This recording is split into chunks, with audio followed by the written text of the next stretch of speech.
Assalamualaikum, salam sejahtera buat semua pada sahabat-sahabat. Salam Aidilfitri. Maaflah video ni agak lambat sedikit Siti buat dan paparkan pada kawan-kawan lah. Ini malam raya ketiga.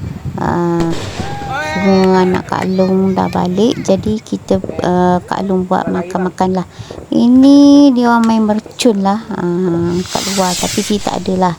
Ini video Along memang ambil Siti duduk kat dalam rumah sebab tak berapa kuat untuk berdiri lah. Jadi dia orang main lah mercun ni. Ini disponsor oleh Pok Su ya, adik Siti yang duduk kat Temeloh tu lah. Dia suka main mercun ni. Tengok betapa banyaknya mercun dia beli sih. Dia tak tahu dia beli kat mana lah. Jadi sorry lah video ni ada besar ada kecil, ada besar ada kecil. Ni anak Siti punya kerja lah ni.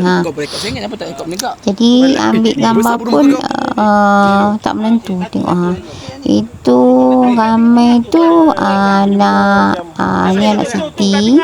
Yang baju hijau ni anak Kak Long, CD anak Kak Long. Yang lain semuanya atau apa ni, ayah pada Pok Su, adik Siti yang duduk tak meluh tu ya, pak mentua dia dengan adik ipar dia lah. Dia semua, sebab kita orang tak turun pun, dia orang yang main mercun. Ni mercun yang dibeli tu lah, saya tak tahu dibeli kat mana, tapi agak banyak juga lah dia main malam tu. Ada juga yang meletup dekat bawah. Yang tu menggemparkan dia orang lah.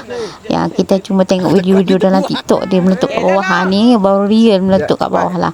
Yang ni mercun yang terbaru lah. Rasanya Siti dia hanya meletup kat bawah bintang-bintang macam tu lah. Macam terbaru. Saya tak tahu dia orang yang bercerita lah dia meletup-meletup. Ni jauh sebenarnya ni. Dia ambil gambar dekat Angah yang ambil berdekat. Ni main dekat sebelah rumah Mak Long lah. Letup macam tu. Tengok rupa dia lah. Siti tak pergi pun, memang kuat dah bunyi ya, berdentang-dentang masa duduk kat dalam rumah tu lah. Sebab Siti tak sebenarnya lapang kan kawasan ni, jadi tak ada kursi, tak ada apa, dia orang berdiri sahaja. Tengok yang ni, tengoklah dengar rendah dia suara dia orang nanti dengar lah kan. Meletup semua. Siti pun tak tahu banyak mana dia orang beli mercun ni.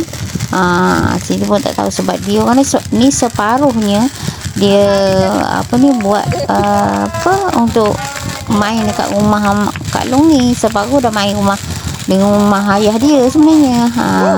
Ayah mertua Mak Su tu, adik pada Siti tu. Yang ni sebab dia datang ni dah agak raya ketiga, dia balik ke Kuantan sebab dia beraya di Semenyih sebenarnya. Keluarga dia orang ni dia duduk kat Semenyih. Jadi cuma Pok Su je dia bekerja di Temeloh. Tengok dia berdentang macam tu. Dia pun tak tahulah macam mana rupanya. Cumanya ambil gambar ni lah untuk sekadar sebagai apa orang cakap, pembuka untuk beraya. Sebab bukan semua ada kat rumah lah. Sebab Pok dia tak ada, dia beraya di Semenyih ke. Dah habis yang orang pertama.